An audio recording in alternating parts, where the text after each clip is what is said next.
today they have announced the newest cycle, the newest box for Lord of the Rings, the card game, which is the Two Towers Saga box expansion, which will be really fun, really exciting.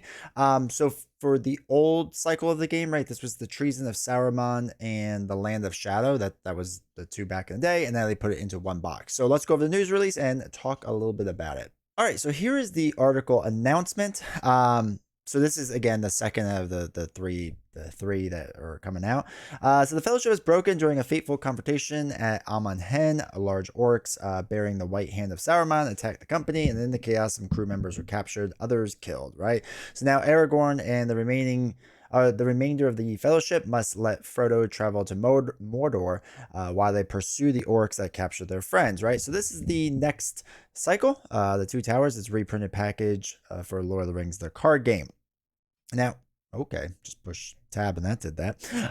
So one important note for longtime fans of Lord of the Rings, the card game, this expansion combines all the contents from the Treason of Saruman and the Land of Shadows, as we said. So if you already own them, you will not find anything new. So that's good. Always good to hear. In the past, they have said this too, and they were still like campaign cards and whatnot. I glanced through this release and I didn't see that, so maybe I missed it, but I didn't see it. So hopefully there's nothing new at all. Now, what I will say is one of the, I don't know, I won't call this a new thing, but here's the Aragorn card that's from it. And you can notice like how it's written on here, right? The first player gains control, action to spend to ready a hero. If Aragorn leaves play, the players lose the game. The original card looked like this, right? The first player gains control if the players leave the game, right? So there is formatting differences, but like that's a good thing, right? Like it helps it stand out a bit more, because this could get kind of confusing. Like you would forget the line, if Aragorn leaves play, players lose the game. This makes it stand out more. So for formatting wise, there are going to be changes, but that's a good thing, right? These are good changes to happen. So just as with the expansion box before, this expansion comes with a plethora of new player cards to expand your deck building options. Among those are a handful of Fellowship Sphere cards to enhance your Saga expansion adventures. The whole Sphere made this box kind of more interesting. There is another Frodo Baggins card. I don't think this is the best one. I think there's a better one. I forgot which one was like considered quote unquote the best one. But you have another Frodo Baggins card with 0 willpower, 1 attack, 2 defense, 0 threat cost, starting threat cost, and 2 health. So after you spend a ring resource and exhaust the 1 ring, give Frodo Baggins +2 willpower and 2 attack until the end of the round, which can be definitely pretty strong, which is nice. Again, Aragorn is a 0 threat, 2/3/2 hero with 5 life. And among these is the new version of Aragorn, which we already talked about, which is this one. Strong and versatile hero who can fight and defend, support his allies, which is really nice. It's nice. This is a great version of Aragorn to come out, so that's really cool. It doesn't count towards your hero limit, so which is really, really nice. You can spend his resources to ready heroes, and you can make use of the special fellowship event, the 3 Hunters. So it's a 3-cost event. You can only play if you control that Aragorn we just looked at. Quest action, choose 3 heroes committed to the quest and ready them. Until the end of the round, each of these heroes get +1/+1/+1, right? Willpower, attack, and defense, which is crazy strong. Very, very good, but at 3 costs a little expensive. Just make sure to keep him healthy. As with the other Fellowship heroes, if Aragorn is ever defeated, the game is over, which is bad. So then there's another version of Frodo, which we talked a little bit about, to serve as your ring bearer for this journey. This version of Frodo has grown a little more confident and is capable since the beginning of the journey, beginning his journey, which is kind of cool. Again, they're like making older versions, right? Like growing up, maturing Frodo. It's not just like different versions. Like it's supposed to be a more mature Frodo, which is it's a fun, cool way to do it. So it allows him to exhaust the 1 ring, which will also be in this box, or at least it should be, to boost his willpower and attack stat from the round. Frodo can use his power to lower the enemy's defense. Speak your promise.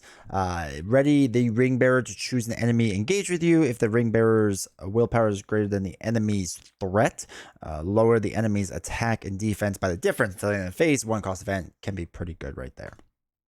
So then we have Speak Your Promise, we already talked about. As a reminder, the Fellowship Sphere can only be used when playing the scenarios from the Saga expansions. Thankfully, this expansion comes with plenty of cards that can be used for any scenario. With a healthy spread of Gondor, Rohan, and Ent heroes and allies. So Faramir Hero is great to see. He's pretty strong. I remember using him quite a bit. Starts with 11 threat, which is average, I would say, right? Starting threat wise. But 2/2/2, a 5 life hero, range after you engage an enemy, ready an ally you control, which obviously can be pretty darn strong. So he enters the fray, helps all this stuff. There's Theoden, 12 cost starting threat, 2 willpower, or 12 starting threat, 2 willpower, 3 attack, 2 defense, 4 life. Sentinel, reduce the cost of the first Rohan ally you play from your hand each round by 1, which is really nice. It can be really strong if you're making a Rohan deck. I definitely think he can be worth it. Then they talk about gambling. Ally, which is a 3 cost 1/1/2 stat line, 2 life. After Rohan ally you control is discarded from play, exhaust gambling to return that ally to your hand, which can be pretty nice too.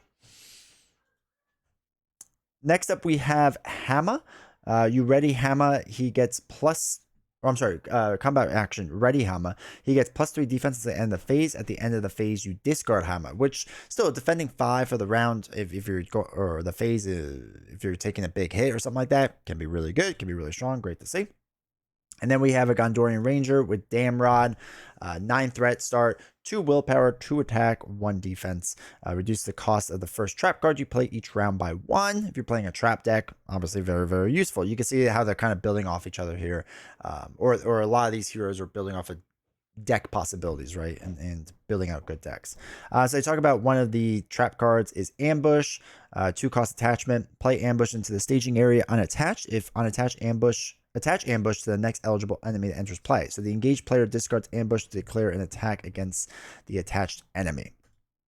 And then we have 3 more cards we need to talk about with Skinbark. It's an ally, 3 cost ally, 0/4/2 stat line, big attack. Cannot have restricted attachments though, and enters play exhausted. You will see this with some of the ends that they will enter play exhausted. While Skinbark is attacking alone against an orc enemy, that enemy does not count its shield or its defense stat line, which is great. Now, Quick Beam is great to see. Quick Beam is one of my favorite cards. It's really strong, really good. 2 cost, 2 willpower, 3 attack, 1 defense, 3 life. Cannot have restricted attachments. I just play exhausted. But after Quick Beam enters play, deal 1 damage to him to ready him, right? So you can take the damage, ready him right away to just start attacking with him, which is really great. And then you enter battle with an Entmoot. 0 cost event, play only if you control at least 1 Ent character. Search the top 5 cards of your deck for any Ent characters and add them to your hand. Shuffle the rest back to your deck. All right, cool. And then they get into the Treason of Saruman with different things that you will see, different enemies, which are not great. They will be quite rough in this, and I won't go through all of them because you can see them all. Ugluk, which I know I'm mispronouncing a lot of things, I apologize. I remember him being tough to deal with and having to deal with him, having to confront Saruman, which will be fun, which will be cool. It will be pretty neat. Helm's Deep, getting into the Battle of Helm's Deep with different objectives will be fun. And they talk about different locations, Shifting Quagmire, Shalob, you'll get to face. And then we have Gollum, right? It's an objective ally. And Gollum, they will talk about, Smeagol and there's Gollum, right? So it's a flipping card. So on this side, immune to player card effects, the first player gains control of Smeagol. After the player's quest unsuccessfully, you flip Smeagol to Gollum. And then you end up having to deal with Gollum. So it's immune to non-player card effects. Gollum engages the first player. After Gollum engages the first player during the refresh phase, he makes an attack. When Gollum is defeated, you get to flip him back to Smeagol. Oops, that's not the right way. And then you have to exhaust Smeagol when you start on this side. And if it's destroyed, you lose the game. So it's a really cool mechanic you have there with Smeagol and Gollum flipping back and forth. Again, I didn't go over a lot of these cards because it makes more sense while you're playing along, but they are really cool and really fun. So that's everything there. Let's just talk a little bit about the saga as a whole. All right, so it's been a while since I have played this. I'll be completely honest. I've done the 2 Tower series. But I remember out of the 6 boxes, right? And then 2 boxes for the first one, 2 for the middle, and 2 for the end. This one I enjoyed the most just because I like Helm's Deep. Again, I won't go into too much detail about things, but the Helm's Deep battle is pretty thematic. It's pretty cool in how it works. I remember it being one of my favorite situations, being one of my favorite things that you do. It's really fun. It's really interesting. It's really cool. And again, being able to go through the books/movies, depending on how you play, is really neat, right? It's really cool that you could do that with this cycle, and it really brings Lord of the Rings to life in this. So Two Towers is the one if you're getting into this series and want to go through the Saga boxes, this is the one I'd be the most excited for. Now the last two are good too, right? That they're good, they're fun. There are some interesting things that happen in those boxes that we can talk about later on. But this one for me, I always really enjoyed Helm's Deep. I enjoyed reading it. I enjoyed watching it in the movies. So I just thought that was really fun.